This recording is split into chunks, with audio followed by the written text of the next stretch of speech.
Hey everybody, in this video we're going to look at how we can add some basic functionality to our buttons. We'll do this using Actionscript. Start a new project and make sure that it is Actionscript 3.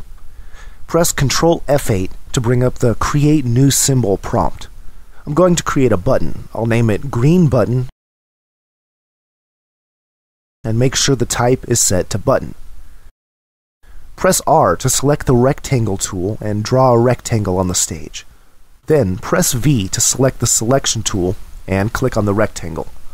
Align it horizontally and vertically. Now, I want to keep this simple, so I'm not going to add an over frame, but I will add a down frame. So right-click the down frame and click Insert Keyframe. Select the rectangle and bring it down by 3 and to the right by 3. Go back to the main timeline and drag Green Button out from the library onto the stage. While it's still selected, go to the Properties tab and set the instance name to My Button. We'll need to add the functionality using Actionscript, so let's click on a new layer. Double-click it and rename it AS. Click on the first frame and press F9 to bring up the Actionscript panel. The first thing we need to do is add an event listener to the My Button instance. The event listener will listen to see when the button is clicked. To do this, type My Button, which references the instance of the button we're trying to listen to. Add event listener, parentheses, semicolon.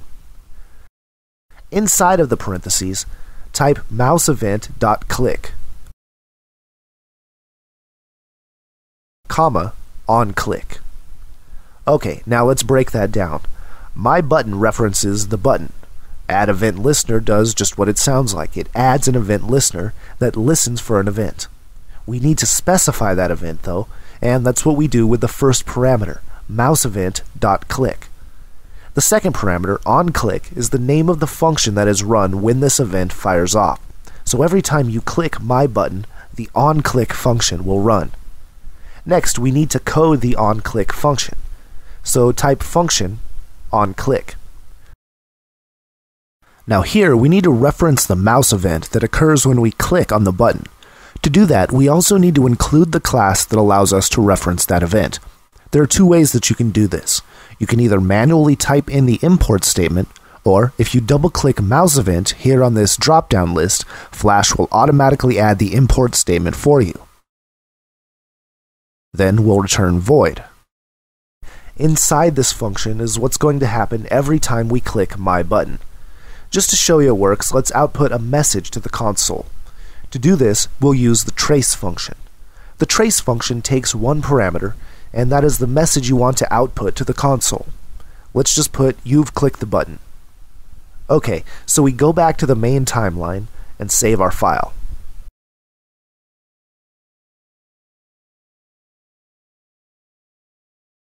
Now press Ctrl Enter to test the movie. Watch over here when I click the button. Each time I click it, the onClick function runs and it outputs the message, "You've clicked the button," to the console.